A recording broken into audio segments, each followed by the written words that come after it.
오늘 이제 마감하는 시점에 다다르게 된 것 같습니다. 올해를 되돌아보면서 연초에 세운 계획들을 돌아봤을 때 이루어진 일들도 있을 것이고 아직 이루지 못한 일들도 있을 것입니다. 그런데 우리가 연초에 계획을 세울 때 정말로 많은 것들을 계획을 하지만 그 중에 아주 대표적인 것이 바로 두 가지가 있죠. 첫 번째는 다이어트와 두 번째는 성경 통독입니다. 올해는 적어도 성경을 꼭 한번 신구약을 완독해보리라 라고 마음을 먹지만 사실 신구약 완독이 그렇게 만만한 일이 아니라는 것을 아마 해보신 분들은 아실 것이라 생각이 듭니다. 우리가 보통 창세기부터 많이 시작을 하지 않습니까? 창세기부터 시작을 하면 가장 먼저 걸리는 부분이 바로 레위기죠. 그래서 이 레위기를 어떻게 넘어가다 보면 또 다른 장애물이 나오는데 그것은 바로 예언서입니다. 레위기는 어떻습니까? 그 안에 기록된 수많은 제사와 율법들, 그리고 그 정말 수천 년 전에나 있었던 그 어려운 그 용어들이 이게 도대체 무슨 말인지 알아듣지 못해서 어려웠다고 한다면 이 예언서는 어떻습니까?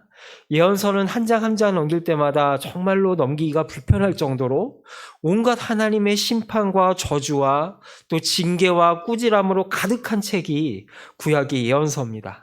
그래서 사실 한 장 한 장 넘기는 것이 굉장히 힘든 책이 바로 예언서라고 할 수 있습니다. 그렇다면 하나님은 왜 이렇게 예언서에서 예언자들을 통하여서 하나님의 백성들을 꾸짖으셨던 걸까요? 이를 위해서 우리는 구약의 역사를 잠시 훑어볼 필요가 있습니다. 본래 이스라엘 백성들의 진정한 통치자는 사람이 아니라 하나님 자신이었습니다. 이러한 사실을 잘 알려주는 책이 바로 사사기죠. 그러나 사사기에서 어떻게 됐습니까? 우리가 잘 아는 대로 죄악의 쳇바퀴의 사슬을 돌다가 결국 그 이스라엘 백성들의 완악함으로 인하여서 사무엘 때에 이르러서 백성들은 왕을 요구하게 됩니다.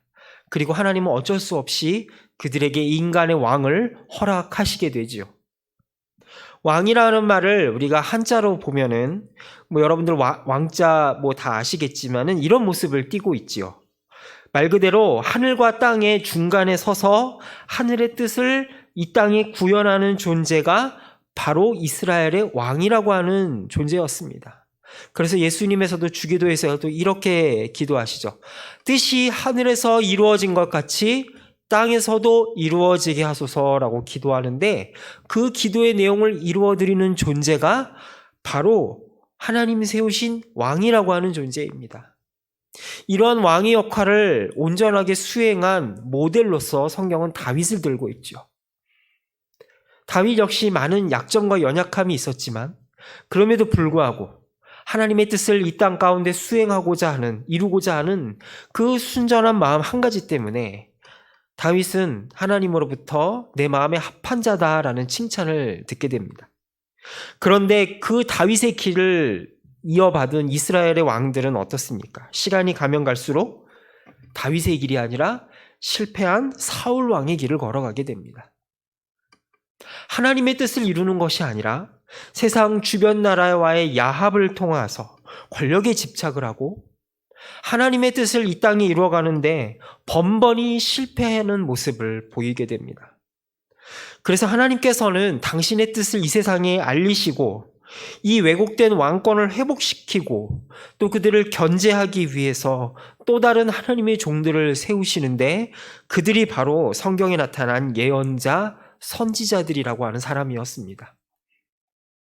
흔히 세상에서 예언자라고 하는 말은 언제 씁니까?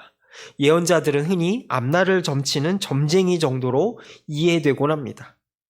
그러나 성경에서 말하는 예언자는 사사롭게 어느 한 개인의 운명을 점치는 점쟁이가 아니었습니다. 이것을 우리는 한자어를 통해서 더 잘 알 수 있게 되는데요. 우리가 세상에서 말하는 앞날을 점치는 점쟁이를 쓸 때 예언자의 이 예자는 미리 예자입니다. 그러니까 미리 앞날을 보고 점을 치는 사람을 쓸 때 저 미리 예자를 써서 예언자라고 하는데요.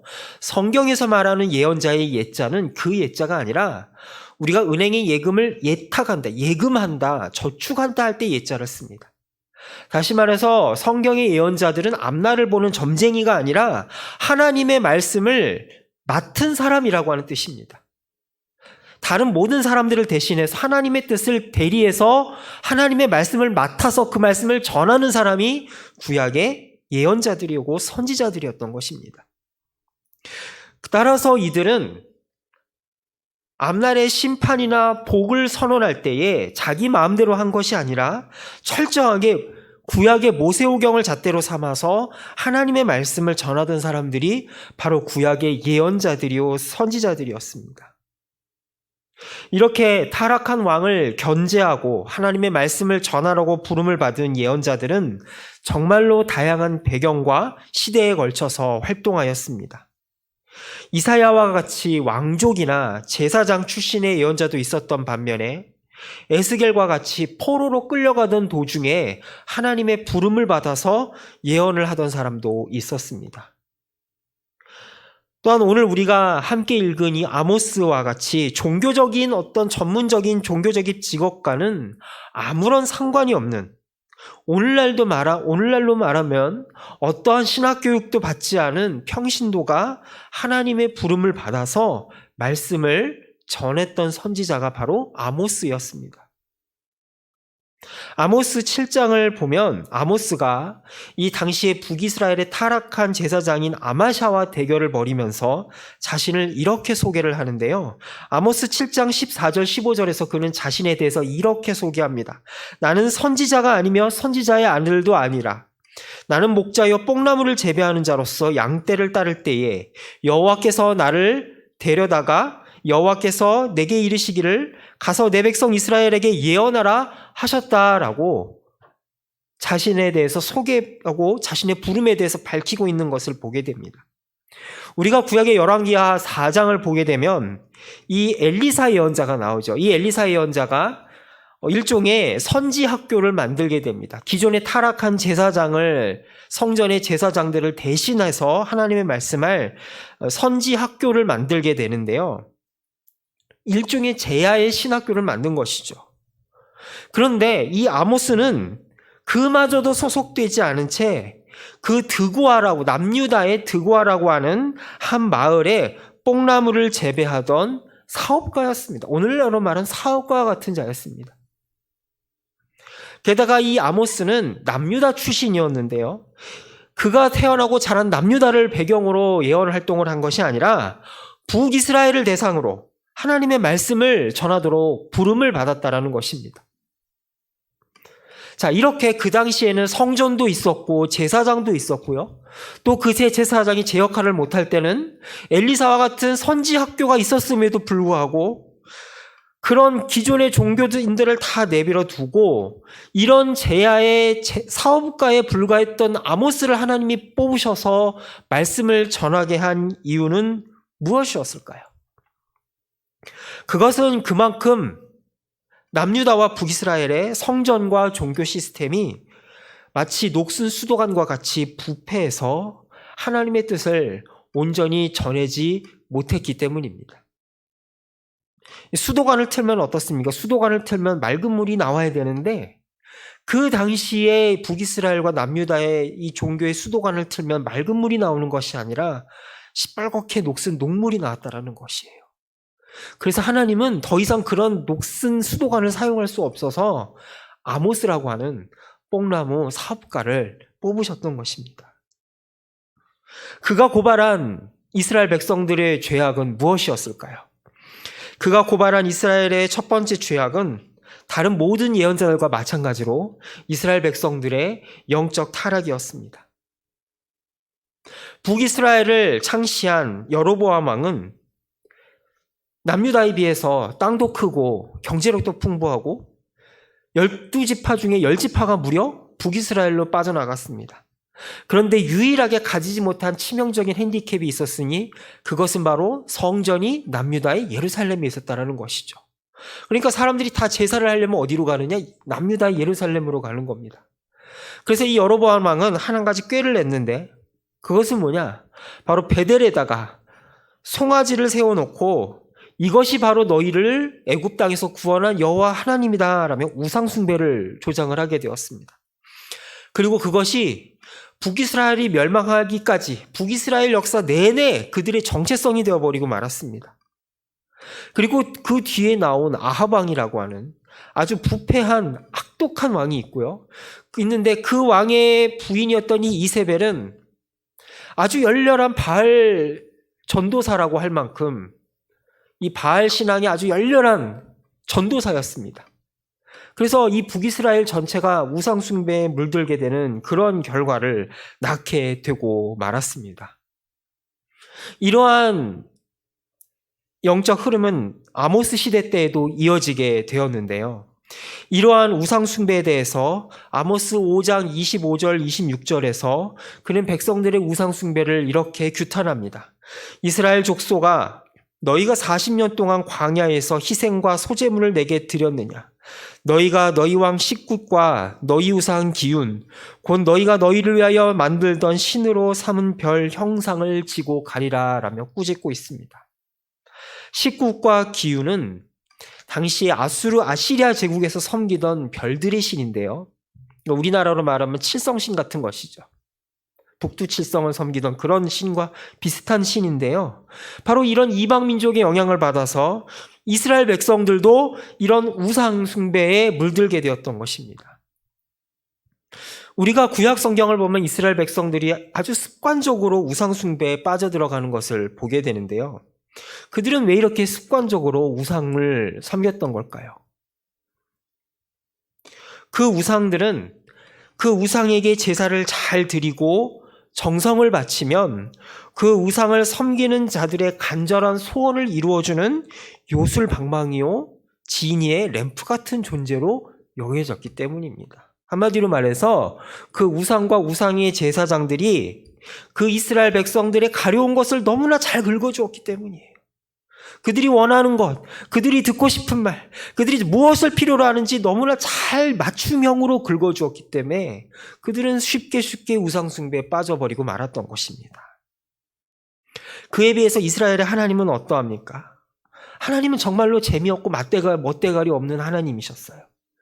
율법을 지키며 살아라, 거룩하게 살아야 된다, 항상 구별되어야 된다, 이런 말만 하시는 분인 거죠.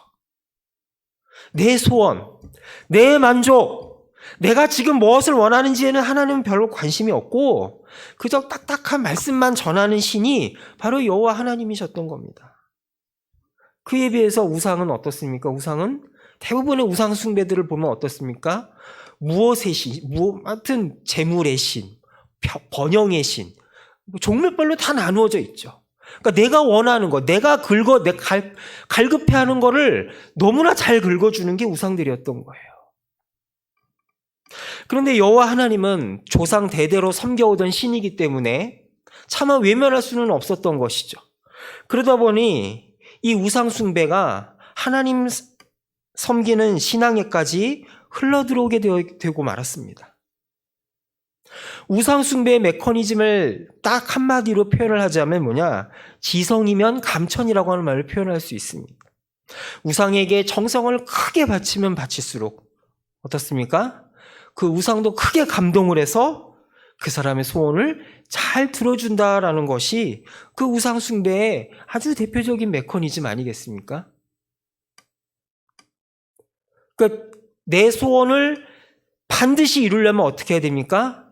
어떤 신이든지 간에 무조건 정성을 많이 바치고 힘써 그 신을 섬겨야 되는 것이죠. 그런데 아까도 얘기했던 것처럼 하나님을 버리고 우상만 섬기자니 마음이 찝찝한 겁니다. 그러니까 어떻게 된 현상이 벌어졌느냐? 우상을 섬기는 것처럼 하나님을 섬기기 시작한 겁니다. 우상을 섬기던 자리에 하나님을 대신 끼워 놓았으니 이제 하나님은 어떻게 섬겨야 되겠습니까? 지성이면 감천인 것처럼 하나님을 열심히 섬기면, 그리고 그 제사와 절기에 열심을 다 바쳐 하나님을 섬기면 하나님도 그 정성에 감동하셔서 우리에게 소원을 들어주실 것이다. 내 가렵고 모자란 부분을 긁어주실 것이다 라고 여겼던 것입니다. 여러분 어떻게 생각하십니까? 하나님을 열심히 섬기면 하나님은 거기에 감동하셔서 하나님도 큰 정성으로 보답하실 것 같습니까? 틀린 말은 아닌 것 같지요. 그런데 여러분, 이러한 이스라엘의 백성들의 간절한 소원에 하나님은 아모스 선지자를 통해서 뭐라고 응답하셨는지 아십니까? 말도 안 되는 소리 하지 마라 라면서 아모스 5장 21절에서 24절에 이렇게 말씀하십니다. 함께 아모스서 5장 21절에서 24절의 말씀을 읽어보실까요? 내가 너희 절기들을 미워하여 멸시하며 너희 성회들을 기뻐하지 아니하나니 너희가 내게 번제나 소제를 드릴지라도 너희의 살찐 희생의 화목제도 내가 돌아보지 아니하리라. 내 노랫소리를 내 앞에서 그칠지어다. 내 비파소리도 내가 듣지 아니하리라. 오직 정의를 물같이 공의를 마르지 않는 강같이 흐르게 할지어다. 기독교 교파 중에 무교회주의자들이 있습니다. 혹은 사회의 실천을 유달리 강조하는 교단에서는 이 말씀을 근거로 해서 우리가 어떤 조직적인 예배나 교회 정치를 필요 없는 것, 혹은 심하게 얘기하는 사람들은 노회라든지 총회 이런 모든 조직을 사탄 마귀의 화신이다라고까지 비판하는 사람들도 있습니다. 그러나 여러분, 그릇이 없이 어떻게 음식을 담을 수 있겠으며 형식이 없이 어떻게 그 내용을 담을 수 있겠습니까? 이 아모스서 5장의 말씀은 교회 정치나 예배나 혹은 헌금 생활을 등한시해도 된다라고 주신 말씀이 아닙니다. 그러면 선지자는 왜 이렇게 이 당시의 예배나 어떤 제사나 이 사람들의 헌신을 비판했던 것일까요? 앞서 나누었던 것처럼 이들은 하나님을 우상 숭배하듯 섬겼기 때문입니다. 이들은 하나님의 뜻이 어디에 있는지, 하나님의 관심이 어디에 있는지보다는 내 소원을 만족시켜주고 내 가려운 데를 긁어주는 마술램프와 지니처럼 하나님을 생각했던 것입니다. 그러다 보니 어떤 현상이 벌어졌을까요? 종교적인 열심과 헌신은 날로 날로 깊어지지만 사회의 죄악과 부조리나 어두움은 점점 더 깊어가는 기현상이 벌어지고 말았던 것입니다. 하나님을 우리의 공동체, 나의 삶을 다스리고 통치하시는 주권자가 아니라 내 소원을 이루어주고 내 마음을 만져주는 마술램프나 심리 치유사로 생각한 결과 종교적 열심은 점점 깊어져 가고 성전의 제사는 화려해져 가지만 사회의 어두운 그늘과 부패와 불평등은 점점 심각해지는 그런 결과가 같이 따라오게 된 것입니다. 특별히 아모스 예언자가 활동하던 때는 남유다와 북이스라엘 모두 경제적으로 최전성기를 누리던 때였습니다. 당시에 거기에는 좀 이유가 있는데요. 당시에 이스라엘 주변의 강대국이라고 할 수 있던 이집트라든가 애굽이나 아수르 제국이 모두 힘을 쓰지 못했던 때였습니다. 그러니까 가장 강력한 강대국이 힘을 못 쓰니까 그 틈을 타서 이 이스라엘과 남유다는 중개무역과 상업활동을 마음껏 펼칠 수가 있었던 것이죠. 특별히 이 아모스 선지자가 활동하던 북이스라엘의 여로보암 2세 때는 무려 여로보암 2세가 40년이라는 시간을 다스리면서 이 북이스라엘은 최고의 전성기를 누리던 때였습니다. 이렇게 무역과 상업이 번성하다 보니 어떤 일이 벌어졌을까요? 사람들이 누리던 화려함과 사치는 극에 달했고 당연히 성전의 수입도 늘어났겠죠. 성전에 헌금이 많이 들어오게 되고 제사 때 드릴 제물도 부족함이 없이 넘쳐났을 것입니다. 그리고 그와 더불어서 우상 숭배도 왕성하게 된 것은 덤으로 따라 들어오게 된 것이고요. 그러니까 하나님을 드리는 제사도 열심히 드리고 또 한쪽에서는 우상 숭배도 열심히 하게 되는 그런 일이 벌어지게 된 것이죠. 어떻게 보면 이 여로보암 2세는 인간적인 지도자로서는 손색이 없는 지도자일 것입니다. 여러분, 인간의 지도자의 가장 큰 덕목이 무엇입니까? 미국의 빌 클린턴 대통령이 될 수 있었던 가장 결정적인 캐치프레이즈가 뭐였죠? 문제는 경제야, 이 바보야 라는 그 구호 하나로 대통령이 될 수 있었죠. 사람들의 먹고 사는 것을 채워주는 그런 지도자로서는 이 여로보암 2세는 손색이 없는 지도자였습니다. 그러나 성경의 관점에서 보았을 때 그는 다윗의 길로 가지 않은 타락한 지도자일 뿐이었습니다. 늘어난 재물과 함께 지배층의 향락과 죄악도 깊어져만 갔습니다. 사회의 불평등은 점점 심해졌고 가난한 사람들의 절규와 억울한 재판으로 인해서 죽어가는 백성들의 원성은 하늘 보좌를 뒤흔드는 그러한 일이 벌어지게 되었습니다. 우리가 지난 시간 큐티 스바냐 말씀을 통해서 보았던 것처럼 재판장과 종교 지도자들마저 그런 가진 사람들의 편을 들고 돈의 맛에 취해버린 나머지 잘못된 판결, 잘못된 예언, 잘못된 제사를 드리고 말게 되었던 것이죠. 그러자 하나님은 기존의 종교 시스템과 아무런 상관없는 아모스를 뽑으셔서 당시의 사회 지도층들과 이스라엘의 지도자들을 꾸짖으셨습니다. 아모스 4장 1절과 4절 5절에서 그는 이렇게 외칩니다. 사마리아 언덕에 사는 너희 바산의 암소들아, 이 말을 들어라. 가난한 사람들 억압하고 빈궁한 사람들을 짓밟는 사람들아, 너희 남편들에게 마실 술을 가져오라고 조르는 자들아, 너희는 베델로 몰려가서 죄를 지어라. 길갈로 들어가서 더욱더 죄를 지어라. 아침마다 희생제물을 바치고 사흘마다 11조를 바쳐보아라. 또 누룩 넣은 빵을 감사제물로 불살라 바치고 큰 소리로 알리면서 자원제물을 드려보아라.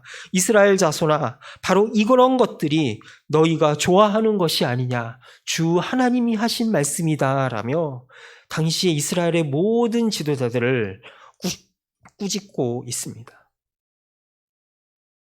예배를 드리면 드릴수록, 제사를 드리면 드릴수록, 제물을 더 화려한 것을 드리면 드릴수록 하나님께 대한 헌신과 기쁨의 제사를 드리는 것이 아니라 죄악과 심판의 제목을 쌓아가고 있었던 것이죠.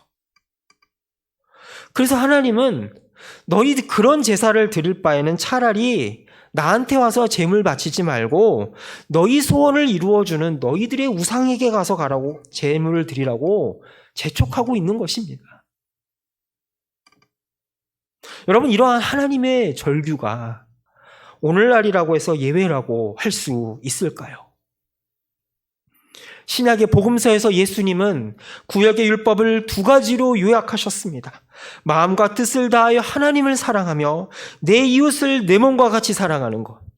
이 두 가지가 율법의 가장 중요한 강령이라고 했는데 이 두 가지 중에 어느 하나라도 모자란다면 그것은 온전한 하나님 사랑과 경배가 될 수 없다라고 하는 것입니다. 이웃사랑이 빠져버린 하나님을 향한 경건은 아모스 당시에 이스라엘 백성들이 바쳤던 것처럼 헛된 제사와 헛된 예배만을 드릴 뿐이며 하나님 사랑과 경건이 없는 이웃사랑은 하나님을 배제한 그저 인본주의 휴머니즘으로 빠져서 또 다른 교만과 또 다른 죄악을 쌓아가는 것이라는 것이죠. 하나님의 뜻이 무엇인지 진지하게 찾고 구하는 사람이 자신의 이웃과 사회의 아픔에 대해서 무관심할 수 없는 법입니다. 지난 코로나 기간에 교회가 받은 가장 큰 비난이 무엇이었습니까? 이웃들이 고통받을 때 교회가 사회적 고난에 동참하기보다 자기 욕심을 먼저 차린다는 비난 아니었습니까? 물론 거기에는 세상에 왜곡된 오해도 있었고 미디어의 어떤 왜곡된 이미지의 확대 재생산도 분명히 있었지만 그러나 우리도 또한 시인할 수밖에 없는 것은 사회의 고난과 아픔에 우리가 얼마나 동참했는가 우리는 돌아보아야 할 때임을 선지자는 우리들에게 도전하고 있습니다.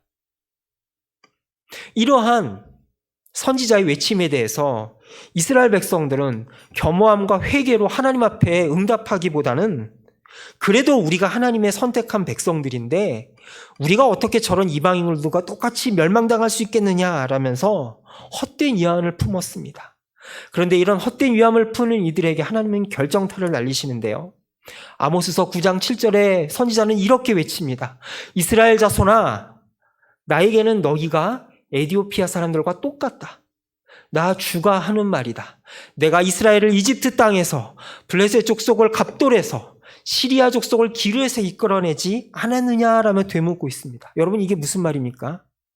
여러분, 이스라엘 백성들이 전가의 보도처럼 아주 특별하게 생각하는 게 애굽에서의 출애굽 사건입니다. 그 출애굽 사건이 있음으로 인해서 이스라엘 백성들의 정체성이 세워지게 된 것이죠. 그런데 이 출애굽을 이스라엘 백성들은 자기네들만이 하나님이 그런 구원을 베푸셨다라고 생각하고 있었을지 모르는데, 오늘 아모스 9장 7절에서 하나님이 뭐라고 하십니까? 착각하지 마라. 출애굽 같은 기적은 너네들만 베푼 것이 아니라 블레셋 족속, 시리아 족속, 다른 모든 민족들에게도 내가 똑같은 은혜를 베풀었다라고 하나님은 정신 차리라고 꾸짖고 있는 겁니다. 하나님이 이스라엘 택하는 이유는 무엇일까요? 그것은 바로 이스라엘 백성들을 통해서 온 열방을 구원하기 위해서 이들을 복의 근원으로 삼으셨던 겁니다. 그랬기에 이들은 다른 모든 민족을 대표해서 하나님의 뜻을 구하고 하나님의 뜻이 무엇인지를 살피고 구해야 할 것만, 오히려 이들은 하나님을 다른 우상들처럼 똑같이 섬김으로 인하여서 그 하나님의 형상에 욕을 보이고 말았습니다. 결국 그들에게 남은 것은 철저한 심판밖에 없었습니다. 아모스 7장에서 9장에 걸쳐서 하나님이 몇 가지의 환상을 보여주시는데, 그 마지막 환상이 바로 9장의 내용입니다. 9장 1절에서 하나님은 예루살렘과 이스라엘의 제단이 무너지는 환상을 보여주시며 이스라엘의 모든 이들을 징계해버릴 것이다 라고 선언하십니다. 그리고 그 징계의 예언처럼 북이스라엘은 아수르에, 남유다는 바벨론에게 뿌리채 뽑혀 멸망하고 말았습니다. 자, 이제 이대로 이스라엘은 끝난 것일까요? 이스라엘이 무너지고 말았다면 누가 있어 그 하나님의 이름을 보존하고 거룩한 씨앗으로 그 이름을 세상 가운데 전할 수 있을까요? 오늘 본문 아모스서 9장 11절 12절에서는 무너진 이스라엘 백성들을 대신해서 새로운 하나님의 백성을 창조할 것이다 라고 회복의 말씀을 다시 한번 선포하고 있습니다. 함께 아모스 9장 11절 12절의 말씀을 읽겠습니다. 그날에 내가 다윗의 무너진 장막을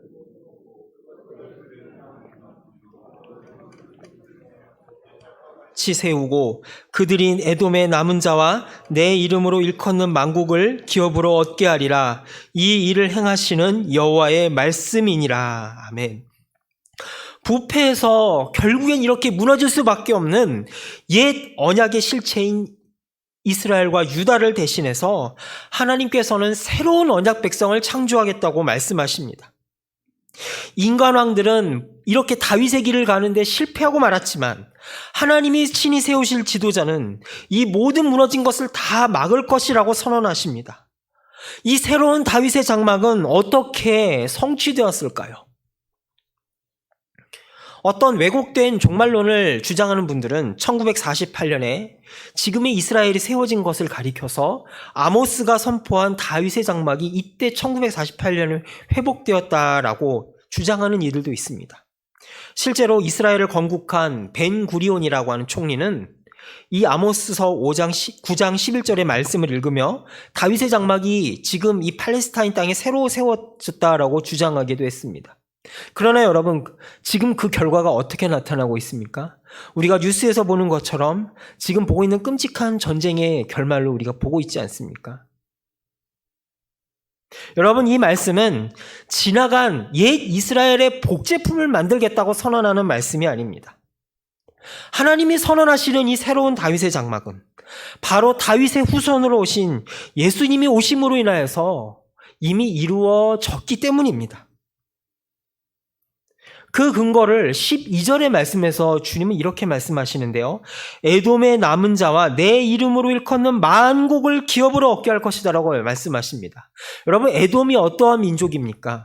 에돔은 신명기 말씀에 보면 모세오경에서 하나님의 총회에 절대로 들어오지 못할 족속으로 바로 이 에돔 족속을 언급을 하고 있습니다. 그런데 그런 절대로 하나님의 총회에 들어오지 못할 그런 에돔 민족들도 하나님께서 이제 그들도 내 백성으로 만들겠다라고 선언하고 계신 겁니다. 예수님이 부활하신 후에 하늘로 올라가시고 사도행전에 이르러 이방인에 대한 선교가 본격화되면서 한 가지 중요한 이슈가 떠올랐는데, 바로 구원받는데 할례가 필요하냐 아니냐를 가지고 논쟁할 때에 야고보 사도는 바로 이 아모스 9장 11절의 말씀을 인용하며 사도행전 15장 13절에서 17절에 이렇게 이야기를 합니다.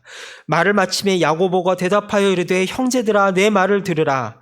하나님이 처음으로 이방인 중에서 자기 이름을 위할 백성을 취하시려고 그들을 돌보신 것을 시므온이 말하였으니 선지자들의 말씀이 이와 일치하도다. 기록된 바 이후에 내가 돌아와서 다윗의 무너진 장막을 다시 지으며 또 그 허물어진 것을 다시 지어 일으키리니 이는 그 남은 사람들과 내 이름으로 일컬음을 받는 모든 이방인들로 주를 찾게 하려 하셨으니 라고, 이 다윗의 장막의 예언이 예수님의 오심으로 이루어졌다라고 선언하고 있습니다. 그리고 믿음으로 예수님을 받아들이는 모든 사람들이 이제 그 다윗의 장막에 함께 재건에 동참하는 새로운 하나님의 백성들이다라고 선언하고 있는 것입니다. 과거 이스라엘 백성들은 하나님의 뜻을 이루는데 실패하고 말았지만, 이 신약의 사도들은 성령님의 인도하심에 순종함으로 인하여서 새로운 시대를 여는데 성공하였습니다. 그리고 그 성령님의 인도에 순종함의 결과로 구약의 이스라엘과 아무런 상관이 없는 오늘 우리들이 하나님의 백성으로 이 자리에 앉아 있을 수 있게 된 것입니다. 그렇다면 이제 새로운 하나님의 백성이 된 우리는 어떻게 그 사명을 이어갈 수 있을까요? 새로운 다윗의 장막으로 오신 예수님의 오심을 기다리는 이 대림절의 시기에 이 사도들로 이뤄받은 귀한 다윗의 장막을 우리는 세상 가운데 펼쳐가야 할 새로운 사명을 이어받았음을 우리는 잊지 말아야 될 것입니다. 하나님의 시선은 교회에도 있지만 교회 바깥의 사회에도 똑같이 하나님의 긍휼과 사랑의 눈길이 가 있음을 우리와 함께 쳐다보기 원하신다라고 하는 것입니다. 특별히 우리가 사는 이 서울 경기 지역, 강동과 하남 지역만 해도 얼마나 많은 십자가와 교회들이 있습니까? 아모스 예언자는 우리가 살아가는 이 지역의 많은 십자가와 교회가 과연 세상의 향기로 나타나고 있는지, 아니면 세상에 악취를 내뿜고 있는 존재인지 과연 되돌아보라 라고 우리에게 도전하고 있습니다. 과거 이스라엘 백성들이 자기 중심으로 하나님을 섬겼다면, 이제 우리는 하나님이 원하시는 것이 무엇인지를 깨닫고 그분의 뜻이 어디에 있는가를 구하며 찾으며 그 뜻을 이뤄가는 그 열매가 풍성하게 될 때에 우리 교회, 그리고 우리 주변에 있는 많은 교회와 십자가들은 더 이상 세상의 조롱과 비웃음거리가 아니라 세상에 하나님의 뜻을 펼치는 영원한 다윗의 장막으로 하나님의 뜻을 이어가게 될 줄로 믿습니다. 이 시간 함께 기도하실 때에 아버지 하나님, 우리의 욕심대로 하나님을 섬기는 것이 아니라 하나님께서 우리에게 원하시는 바가 무엇인지를 깨닫는 자 되게 하여 주옵소서. 그래야 우리를 하나님의 형상대로 빚어가시는 성령의 인도하심을 힘있는 자 되게 해주시옵소서. 함께 기도하겠습니다. 또한 대림절의 기간을 맞이하여 예수님의 초림이 확실하게 우리에게 있었던 것처럼 예수님의 재림의 언약 또한 확실함을 믿으며 다시 오실 예수님을 기대하는 종말의 신앙을 회복하게 되려고 기도하시기 바랍니다. 또한 올 한 해를 주님의 뜻 안에 잘 보내고 새롭게 맞이할 새해를 주님 안에서 기대함으로 맞이하게 해달라고 합심하여 기도하겠습니다. 살아계신 아버지 하나님, 이 시간 주님의 뜻을 구하며 아버지 앞에 이 시간 나아갑니다. 아버지 하나님, 우리의 욕심과 우리의 눈이 멀어서 아버지 하나님의 뜻이 아니라 세상의 뜻을 하나님의 자리에 놓고 착각하며 살지 않았는지는 돌아보게 됩니다. 아버지 하나님, 이 시간 새롭게 우리에게 임하신 다윗의 장막인 예수님을 아버지 우리의 삶 가운데, 그리고 세상 가운데 펼치며 나아가는 우리 모든 사역교회 성도들이 될 수 있도록 주님 우리를 붙잡아 주시옵소서. 이 시간 간절히 소망하며 기도하오니 아버지 하나님, 초림의 예수님께서 다시 오신다는 그 약속을 붙들고 살아가는 우리 모두가 되게 하여 주시고, 아버지 이 한 해를 주님 안에서 마지막 끝까지 충성되이 잘 감당하고 새로 우리에게 부어주실 한 해를 기대함으로 나아가게 하여 주시옵소서.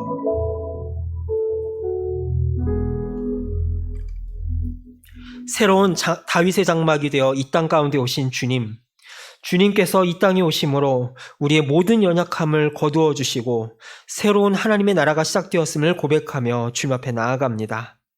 이 시간 이스라엘 백성들의 실패와 죄악을 바라보며 우리의 모습들을 바라보며 나아가오니 성령의 능력으로 우리를 새롭게 하여 주옵소서. 하나님의 뜻이 어디에 있는지 구하며 하나님께서 친히 이루고자 하시는 뜻을 이루는데 우리 자신을 온전히 드리는 참된 믿음의 사람들이 되게 하여 주옵소서. 그리하여 이 땅에 세워진 모든 주님의 몸된 교회들이 세상 가운데 주님의 구원을 펼치는 영원한 다윗의 장막이 되게 하여 주옵소서. 예수 그리스도의 이름으로 기도합니다. 아멘. 찬송가 488장